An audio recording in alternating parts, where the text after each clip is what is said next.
तो आज हम लोग शुरुआत करेंगे बिहार की राज्य व्यवस्था, जो कि पेज नंबर 84 से लेकर के 95 तक है। देखते हैं कितना कवर होता है आज। Page number 84।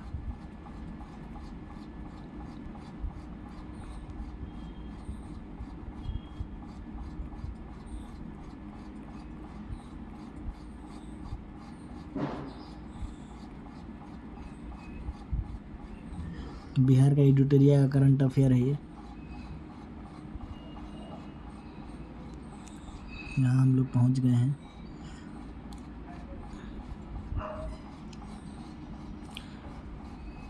बिहार प्रांत का गठन 1911 में हुआ था।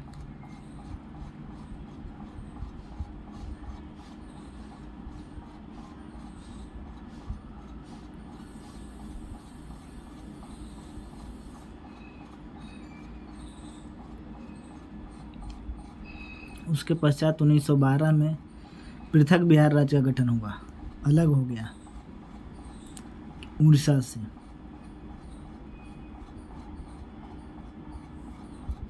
बिहार राज्य के प्रथम विधानसभा चुनाव 1937 में हुआ था। बिहार राज्य में सबसे पहले विधानसभा चुनाव 1937 में हुआ था। विधानसभा के लिए 152 और विधान परिषद के लिए 30 सीटें व्यवस्था की गई। यानी उस समय जब 1937 में चुनाव हुआ था प्रथम विधानसभा, तो विधानसभा में 152 सीट, विधान परिषद में 30 सीट। राज्य के 152 में से 70 निर्वाचन सामान्य नागरिकों के लिए, 15 अनुसूचित जाति के लिए, 7 अनुसूचित जनजाति के लिए, 29 मुस्लिम समुदाय के लिए, 4 महिलाओं के लिए, 2 आंग्ल भारतीय के लिए, 2 यूरोपीय समुदाय के लिए। 13 विशिष्ट क्षेत्र हैं। व्यवसाय, उद्योगों एवं भूस्वामी, शिक्षक आदि के लिए सुरक्षित था।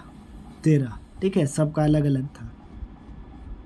चुनाव में 98 सीट कांग्रेस जीत गई। 98 सीट चुनाव हुआ तो 98 सीट कांग्रेस सीट जीत गई, जो कि कांग्रेस की स्थापना कब हुआ था? 1885 में ह्यूम द्वारा किया गया था। 20 सीटों पर मुस्लिम लीग ने सीट दर्ज की, यानी 20 गो सीट मुस्लिम लीग जीती और 98 कांग्रेस को सरकार बनाने का निमंत्रण मिला, क्योंकि सरकार के पास ज़्यादा सीट था। श्री कृष्ण सिंह ने कांग्रेस पार्टी के आदेश पर पद ग्रहण से पूर्व सरकार से राजनीतिक स्वायत्तता का आश्वासन मांगा। वो ग्रहण करने से पहले वो राजनीतिक स्वायत्तता सरकार से आश्वासन मांगा। आश्वासन नहीं मिलने पर श्री कृष्ण सिंह ने मंत्रिमंडल गठन से इनकार कर दिया। उनको आश्वासन नहीं मिला तो श्री कृष्ण सिंह बोले कि अब हम मंत्रिमंडल के जो गठन है उससे इनकार करते हैं। तत्कालीन गवर्नर ने इंडिपेंडेंट के मोहम्मद यूनुस को 1937 में एक कार्यकारी सरकार बनाने का दायित्व सौंपा। जो ब्रिटिश गवर्नमेंट थी, मोहम्मद यूनुस को बोली 1937 में कि आप सरकार बनाइए। इस प्रकार सरकार का गठन मोहम्मद यूनुस बिहार के पहले प्रधानमंत्री जो मुख्यमंत्री बने, यानी मोहम्मद यूनुस बिहार के पहले मुख्यमंत्री बने।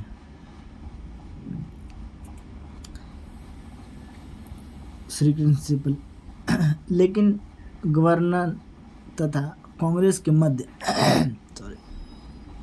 मध्य सहमति होने पर 20 जुलाई 1937 को श्री कृष्ण के नेतृत्व में बिहार में पहली बार कांग्रेस की सरकार बनी। फिर कांग्रेस की सहमति श्री कृष्ण सिंह के ऊपर हुआ, तो 20 जुलाई 1937 को श्री कृष्ण सिंह के नेतृत्व में बिहार में पहली बार कांग्रेस की सरकार बनी। जुलाई 1937 को सच्चिदानंद सिन्हा बिहार विधानसभा के प्रोटेम स्पीकर नियुक्त हुए। बिहार विधानसभा में 27 जुलाई 1937 को श्री कृष्ण राम दयालु सिंह अध्यक्ष तथा प्रो अब्दुल बारी उपाध्यक्ष चुने गए। अध्यक्ष कौन थे? तो राम दयालु सिंह। उपाध्यक्ष कौन थे? अब्दुल बारी। 1939 में द्वितीय विश्व युद्ध में कांग्रेस के सहमति के विरुद्ध भारत को शामिल करने के मुद्दे पर कांग्रेस मंत्रिमंडल ने त्याग पत्र दे दिया, विधानसभा भंग कर दिया गया। 1939 में 1945 तक विधानसभा का गठन नहीं हुआ। 1939 से लेकर के 45 तक विधानसभा का गठन नहीं हुआ। 1935 का जो अधिनियम है 1946 में पुनः चुनाव हुआ। अप्रैल 1946 में श्री कृष्ण सिंह के कांग्रेस प्रतिनिधित्व करते हुए मुख्यमंत्री पद फिर से श्री कृष्ण सिंह संभाले। अब आते हैं पेज नंबर 85 पर। ठीक है। इस विधान सभा द्वारा 39 सदस्यों को संविधान सभा के लिए चुना गया। इसमें सरोजिनी नायडू, राजेंद्र प्रसाद, डॉक्टर सत्यानंद सिन्हा, जगजीवन राम इनके प्रमुख थे। पहला प्रमुख आम चुनाव 1952 में बिहार विधानसभा के 330 सीटों के लिए स्वतंत्र बिहार के प्रथम मुख्यमंत्री श्री कृष्ण सिंह थे। भारतीय संविधान के भाग 6 अनुच्छेद 152 में 237 के अंतर्गत राज्य सरकारों द्वारा उनके कार्यपालिका का वर्णन किया गया है। बिहार विधानसभा शासन, राज्य की विधायिका, राज्य की कार्यपालिका, स्थानीय स्वशासन। राज्य की विधायिका में क्या आएगा तो राज्यपाल आएंगे, विधान परिषद आएंगे, विधानसभा आएगा। राज्य की कार्यपालिका में क्या आएगा तो राज्यपाल आएगा, मुख्यमंत्री परिषद आएगा, प्रशासनिक पदाधिकारी आएंगे। स्थानीय स्वशासन में क्या तो पंचायती राज और नगर प्रशासन। राज्यपाल, राज्य सरकार का संवैधानिक प्रमुख राज्यपाल होता है। राज्यपाल को विधायी सरकार एवं न्यायिक संबंधी अधिकार प्रदत्त किए गए हैं। इन अधिकारों का उल्लेख अनुच्छेद 152 से लेकर 162 तक दिया गया है। जो संवैधानिक राज्यपाल का प्रमुख होता है राज्य सरकार का, तो राज्य की विधायी, कार्यपालिका और न्यायपालिका संबंधी जो भी अधिकार है आर्टिकल 152 से लेकर 162 तक दिया गया है। राज्यपाल संवैधानिक प्रमुख होता है लेकिन मंत्रिपरिषद की सलाह पर काम करता है। ये ध्यान रखना है, राज्यपाल संवैधानिक प्रमुख होता है लेकिन मंत्रिपरिषद की सलाह पर काम करेगा, न कि मुख्यमंत्री की सलाह पर काम करेगा। राष्ट्रपति शासन के दौरान राज्यपाल प्रत्यक्ष रूप से कार्यपालिका का प्रधान होता है। राष्ट्रपति शासन के दौरान प्रत्यक्ष रूप से कार्यपालिका का प्रधान होता है। अब तक बिहार में 8 बार राष्ट्रपति शासन लगाया जा चुका है। ये भी पूछा जा सकता है कि अब तक बिहार में कितने बार राष्ट्रपति शासन लगाया जा चुका है, तो 8 बार राष्ट्रपति शासन लगाया जा चुका है।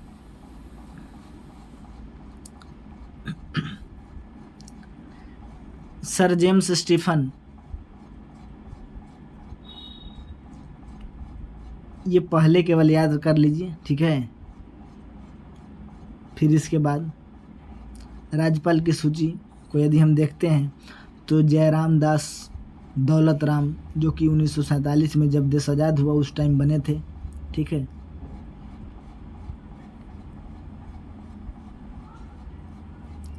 इसके बाद राज्यपाल का सूची बहुत बड़ा है, तो जो लगभग में इम्पोर्टेंट होगा उसके हिसाब से मार्क करते चलेंगे। जाकिर हुसैन, रामनाथ कोविंद बिहार के ऐसे 2 राज्यपाल हैं जो आगे चलकर राष्ट्रपति भी बने, यानी जाकिर हुसैन भी बने और रामनाथ कोविंद, यही बिहार के राज्यपाल थे और जाकिर हुसैन भी बिहार के राज्यपाल थे। श्री फागू चौहान बिहार के 40वें राज्यपाल हैं। अभी फागू चौहान है बिहार के 40वें राज्यपाल। इसका अर्थ है कि उस समय राज्यपाल का पद खाली था। जब यूँ पद खाली हो तो राज्य के उच्च राज्यपाल न्यायमूर्ति उस राज्य का राज्यपाल का कार्यभार संभाल सकते हैं। विधान परिषद, अब बिहार राज्य की विधायिका द्विसदनीय, याद रखना है, बिहार राज्य की विधायिका द्विसदनीय, यानी वहाँ विधानसभा और विधान परिषद दोनों हैं। विधान परिषद उच्च सदन है, यह एक अस्थायी सदन है। विधान परिषद क्या है? उच्च सदन, यह एक अस्थायी सदन है, जैसे राज्यसभा है केंद्र में। विधान परिषद के गठन एवं निर्माण वर्णन संबंधी 169 में किया गया है, यानी आर्टिकल 169 में विधान परिषद का गठन का उल्लेख किया गया। 171 में क्या है तो विधान परिषद की संरचना का वर्णन किया गया है। अधिकतम संख्या बिहार विधानसभा की सीट का 1/3 से अधिक नहीं होना चाहिए, न्यूनतम संख्या 40 से कम, यानी बिहार विधानसभा के कम से कम 40 और अधिक से अधिक जो वहाँ सीट है उसका 1/3 से अधिक नहीं होना चाहिए। बिहार विधानसभा में 20 जनवरी 1913 को पटना कॉलेज सागर सभा हुई। इसी आधार पर 2013 में विधान परिषद की शताब्दी का समारोह किया गया था। बिहार विधानसभा में परिषद की कुल सीटों की संख्या 75 थी। बिहार विधानसभा में कुल सीटों की संख्या 75 थी। विधान परिषद एक अस्थायी सदन होता है जो कभी भी भंग नहीं होता है। इसके लिए 1/3 सदस्य प्रति 2 वर्षों पर अवकाश ग्रहण करते हैं। विधान परिषद के सदस्य का कार्यकाल 6 वर्ष का होता है। ये याद रखना जो है कि विधान परिषद का कार्यकाल 6 वर्ष का होता है, और जिस तरह से भंग राज्यसभा नहीं होता है उसी तरह से विधान परिषद भी भंग नहीं होता है। विधान परिषद के सदस्यों के चयन के लिए 1/3 सदस्य विधानसभा के सदस्यों द्वारा, 1/3 सदस्य स्थायी निकायों द्वारा, 1/6 सदस्य राज्यपाल द्वारा मनोनीत होते हैं, 1/12 सदस्य शिक्षकों द्वारा होते हैं, 1/12 सदस्य स्नातक निर्वाचकों द्वारा होते हैं। विधानसभा, अब आते हैं विधानसभा के बारे में। तो विधानसभा क्या है? तो बिहार राज्य की विधायिका निम्न सदन अस्थायी सभा है। निम्न सदन है, जैसे लोकसभा निम्न सदन है तो विधानसभा भी निम्न सदन, यह एक अस्थायी है, भंग किया जा सकता है। आर्टिकल 170 में विधानसभा का वर्णन किया गया है। राज्य के विधानसभा सीटों की अधिकतम संख्या 500 तथा न्यूनतम संख्या 60 निर्धारित किया गया है। 7 फरवरी 1921 को मौजूदा विधानसभा सभागार में प्रांतीय पहली बैठक किया गया। इसी के आधार पर 2021 में विधानसभा का शताब्दी वर्ष समारोह किया गया। 243 सीट है बिहार विधानसभा सीट में। बिहार विधानसभा सीटों में 38 एससी के लिए, 2 एसटी के लिए आरक्षित सीट है। इसके लिए अतिरिक्त एक आंग्लो भारतीय समुदाय के लिए आरक्षित थी, लेकिन 104वें संविधान संशोधन 2021 के तहत इसे निरस्त कर दिया गया। बिहार का अब निरस्त कर दिया गया, अब नहीं है एक एंग्लो इंडियन सीट। कौन से के तहत? 104वें संविधान संशोधन 2021 के तहत। विधानसभा सदस्यों का कार्यकाल 5 वर्ष का होता है, लेकिन विधान परिषद का 6 वर्ष का होता है। विधान परिषद सदस्यों की संख्या 1913 में 43 थी, 1937 में 30 हो गई, 1952 में 72 हो गई, 1958 में 96 हो गई, 2000 में 75 हो गई, जो कि अलग हो गया था। और सीट अभी 243 है विधानसभा का। अब आते हैं मुख्यमंत्री के बारे में। मुख्यमंत्री राज्य की कार्यपालिका का वास्तविक प्रधान मुख्यमंत्री होता है। राज्य की कार्यपालिका का वास्तविक प्रधान कौन होता है? तो मुख्यमंत्री होता है। मुख्यमंत्री की अध्यक्षता मंत्रिपरिषद का गठन होता है। मुख्यमंत्री की अध्यक्षता क्या होता है? मुख्यमंत्री परिषद का गठन होता है। 163 में राज्यपाल के सहयोग का आर्टिकल दिया गया है कि सहयोग प्रदान करते हैं। मुख्यमंत्री मंत्रिपरिषद एवं मंत्रिमंडल की बैठक की अध्यक्षता करता है तथा राज्य के विकास के लिए उत्तरदायित्व का निर्वहन करता है। मुख्यमंत्री राज्य के देश के प्रधानमंत्री का समान होता है। सामान्य मुख्यमंत्री का कार्यकाल 5 वर्षों का होता है, लेकिन बहुमत खोने तथा अन्य विषम परिस्थितियों के पहले पद भी त्याग सकते हैं।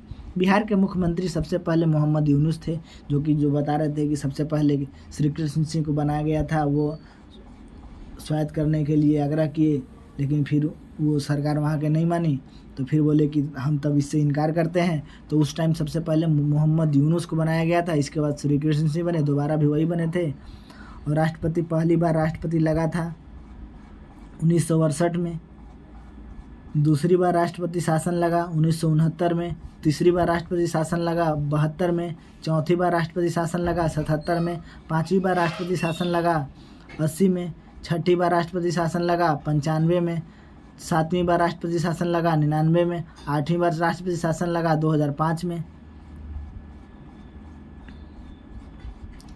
ब्रिटिश शासन में बिहार के प्रथम मुख्यमंत्री मोहम्मद यूनुस 1937 में बने थे।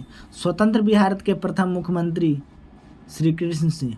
बिहार के प्रथम हरिजन मुख्यमंत्री भोला पासवान शास्त्री। बिहार के प्रथम निर्दलीय मुख्यमंत्री महामाया प्रसाद सिन्हा। बिहार के प्रथम मुख्यमंत्री मुस्लिम मुख्यमंत्री अब्दुल गफूर। बिहार के प्रथम महिला मुख्यमंत्री श्रीमती राबड़ी देवी। बिहार के सर्वाधिक कार्यकाल वाले मुख्यमंत्री नीतीश कुमार। सर्वाधिक कार्यकाल वाले, अब तो इनका रिकॉर्ड कोई तोड़ ही नहीं पाएंगे, हमको लगता है कि जल्दी अभी। स्थानीय स्वशासन। स्थानीय स्वशासन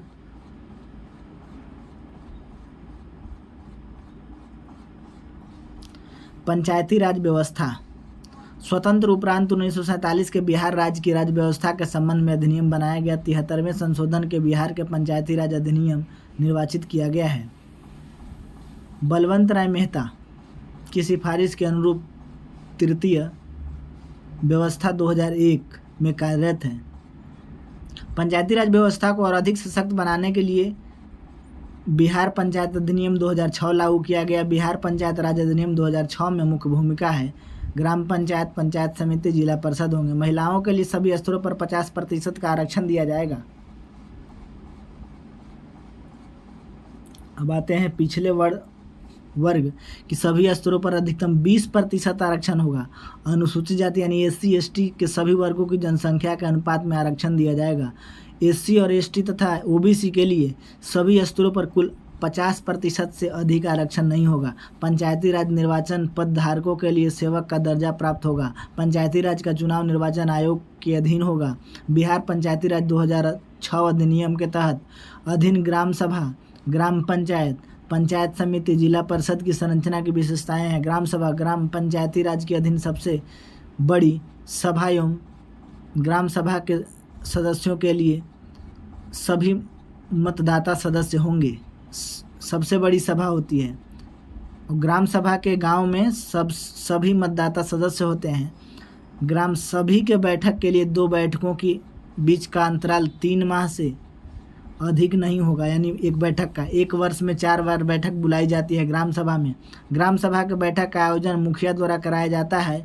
कोरम गणपूर्ति कहलाता है और कुल सदस्यों के 1/20 होना चाहिए, जितने भी सदस्य हैं। ग्राम सभा की बैठक अध्यक्षता संबंध ग्राम पंचायत के मुखिया द्वारा किया जाता है। उपस्थित अनुपस्थित उप मुखिया द्वारा किया जाता है। ग्राम सभा का मुख्य कृत्य विकासात्मक कार्यों के लिए सहयोग एवं लाभुक पहचान बनाने के लिए अंशधन सहयोग बढ़ाना होगा। निगरानी समिति के द्वारा पर्यवेक्षक करना होगा। ग्राम पंचायत का निर्वाचित मुखिया, उप मुखिया तथा वार्ड सदस्यों को मिलाकर 7000 जनसंख्या का एक ग्राम पंचायत होता है। ग्राम पंचायत का कार्यकाल 5 वर्ष का होता है। ग्राम पंचायत का उपचुनाव के विघटन के 6 माह के अंदर पूरा करा लिया जाता है। मुखिया इसके चुनाव का प्रत्यक्ष मतदान होता है। उप मुखिया का चुनाव वार्ड सदस्यों के बहुमत द्वारा अप्रत्यक्ष चुनाव से होता है। बराबर होने की स्थिति में परिणाम लॉटरी द्वारा होता है। वार्ड सदस्य प्रत्येक वार्ड के लिए एक वार्ड का एक चुनाव प्रत्यक्ष मतदान द्वारा होता है। प्रत्येक 500 जनसंख्या पर एक वार्ड के सदस्य के लिए निर्वाचित होता है।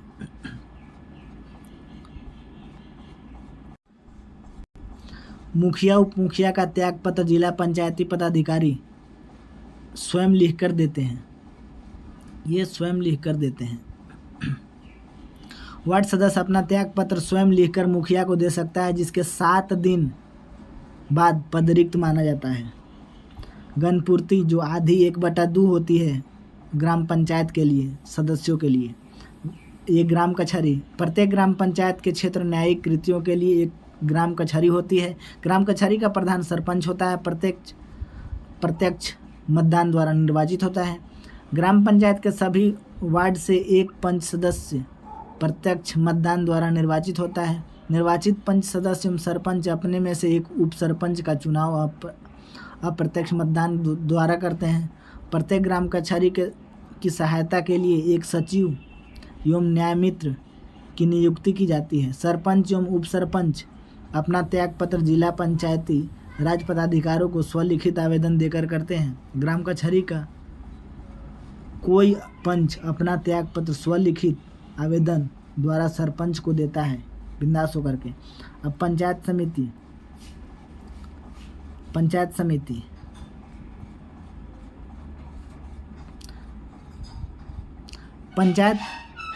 प्रखंड स्तर पर पंचायत समिति प्रत्येक 5000 जनसंख्या पर एक पंचायत समिति सदस्य का निर्वाचन होता है।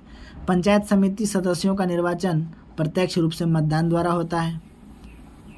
पंचायत समिति सदस्य निर्वाचन उपरांत प्रमुख एवं उप प्रमुख का चुनाव करते हैं, यानी हो जाता है ना, तो जैसे वार्ड मिल करके उप मुखिया को चुनते हैं, ये मुखिया मिल करके एक अध्यक्ष चुनते हैं, सारे पंचायत समिति मिल करके एक को हेड प्रमुख बनाते हैं।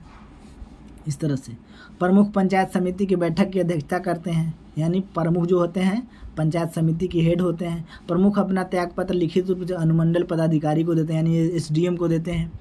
उप प्रमुख अपना त्यागपत्र स्वलिखित रूप से प्रमुख को देता है, उप प्रमुख प्रमुख को देगा और प्रमुख अनुमंडल पदाधिकारी को देगा, अनुमंडल दंडाधिकारी को देगा या पदाधिकारी जो SDO SDM होते हैं। झारखंड में SDO होते हैं, वहाँ SDM होते हैं। पंचायत समिति का सदस्य अपना त्यागपत्र प्रमुख को देता है। अब आते हैं जिला परिषद। जिला परिषद, जिला स्तर का जिला परिषद होता है, जिला स्तर पर जिला परिषद होता है। जिला परिषद ग्राम पंचायतों का पंचायत समिति के लिए निर्धारण मार्गदर्शन का काम करती है। जिला परिषद के सदस्य लगभग 50,000 की जनसंख्या पर प्रत्यक्ष मतदान द्वारा चुने जाते हैं। जिला परिषद के निर्वाचित सदस्य अपने में से एक अध्यक्ष, एक उपाध्यक्ष, अप्रत्यक्ष रूप से मतदान होता है। यानी जो जिला परिषद जीत जाते हैं ना एक उम्मीदवार, तो जीते हुए उम्मीदवार चुनते हैं, ठीक है, अध्यक्ष और एक उपाध्यक्ष। कहीं कहीं महिला सीट होता है, कहीं कहीं रिजर्व सीट होता है, उसके अनुसार अध्यक्ष अपना त्यागपत्र स्वलिखित रूप से जिला दंडाधिकारी को देते हैं। अध्यक्ष को यदि त्यागपत्र देना होगा तो वही जो बता रहे थे ना पिछले, जो जहाँ प्रमुख देते हैं वहीं अपना त्यागपत्र ये भी देंगे। जिला परिषद सदस्य अपना त्यागपत्र अध्यक्ष को देता है तथा अध्यक्ष अपना त्यागपत्र जिला दंडाधिकारी को देगा, वो अनुमंडल दंडाधिकारी को देते हैं। पंचायती राज के सभी अध्यापकों के लिए मुखिया का चुनाव प्रत्यक्ष होता है, उप मुखिया का अप्रत्यक्ष होता है, वार्ड सदस्य प्रत्यक्ष होता है, प्रमुख अप्रत्यक्ष होता है, उप प्रमुख अप्रत्यक्ष होता है, पंचायत समिति सदस्य प्रत्यक्ष होता है, जिला परिषद अप्रत्यक्ष होता है, जिला परिषद अध्यक्ष अप्रत्यक्ष होता है, जिला परिषद उपाध्यक्ष अप्रत्यक्ष होता है, जिला परिषद सदस्य प्रत्यक्ष होता है, सरपंच प्रत्यक्ष होता है, उप सरपंच अप्रत्यक्ष होता है, पंच प्रत्यक्ष होता है और सबके त्यागपत्र देते हैं। नगर प्रशासन, तो नगर प्रशासन नगर क्षेत्र के सुविधाजनक नगर पालिका का गठन किया जाएगा। 74वें संविधान संशोधन 92 के द्वारा नगर निगम के नगर परिषद के पंचायत के लिए अधिनियम लागू किया जाएगा। बिहार विधानसभा की 2007 में शहरी स्वशासन के लिए त्रिस्तरीय संरचना नगर पंचायत, नगर परिषद और नगर निगम का प्रावधान किया गया। नगर निकाय के लिए 5 वर्षों के लिए सदस्यों का चुनाव किया गया। इसमें पंचायती राज आरक्षण की व्यवस्था किया गया है। नगर प्रशासन, नगर निगम, नगर परिषद, नगर पंचायत बिहार के 261 जिला हैं। नगर निगम 1900, नगर परिषद 8800, नगर पंचायत 154। बिहार विधानसभा, राज्य की न्यायिक व्यवस्था में उच्च न्यायालय पटना का स्थान शीर्ष पर है। 1909 में फरवरी 1916 में इसके पृथक न्यायाधीश सर एड मेनार्ड एवं डेस जेम्स केमियर के द्वारा, इस टाइप के जो भी हैं ना, प्रथम न्यायाधीश, प्रथम मुख्यमंत्री, इसका एक वीडियो बनाएंगे, ठीक है। इतना बड़ा बना नाम है, इसको ट्रिकी बनाएंगे, ठीक है। वैसे एकदम बिल्कुल याद हो जाएगा सब। 29 न्यायाधीश थे, 14 अतिरिक्त न्यायाधीश। तो उच्च न्यायालय पटना में बिहार का न्यायिक जिला अनुमंडल स्तर पर अधीनस्थ होता है। प्रशासनिक व्यवस्था क्या है, तो प्रशासनिक व्यवस्था में है राज्य मुख्य सचिव होते हैं, कैबिनेट सेक्रेटरी, चीफ सेक्रेटरी, प्रमंडल कमिश्नर होते हैं, जिला डीएम होते हैं, अनुमंडल एसडीओ होते हैं, प्रखंड विकास पदाधिकारी होते हैं, अंचल पदाधिकारी जो सीओ बोलते हैं। इसी के साथ आज की पॉलिटी, बिहार की पॉलिटी ख़त्म होता है। अब अगले एपिसोड में दूसरा कोई चैप्टर शुरू करेंगे तथा इसी के साथ चलिए, बड़ों को सम्मान दें, छोटे को प्यार दें, अपना व्यक्तित्व इस तरह से विकसित करें कि महिलाएं आपके साथ सुरक्षित एवं सम्मानित महसूस करें। Thank you.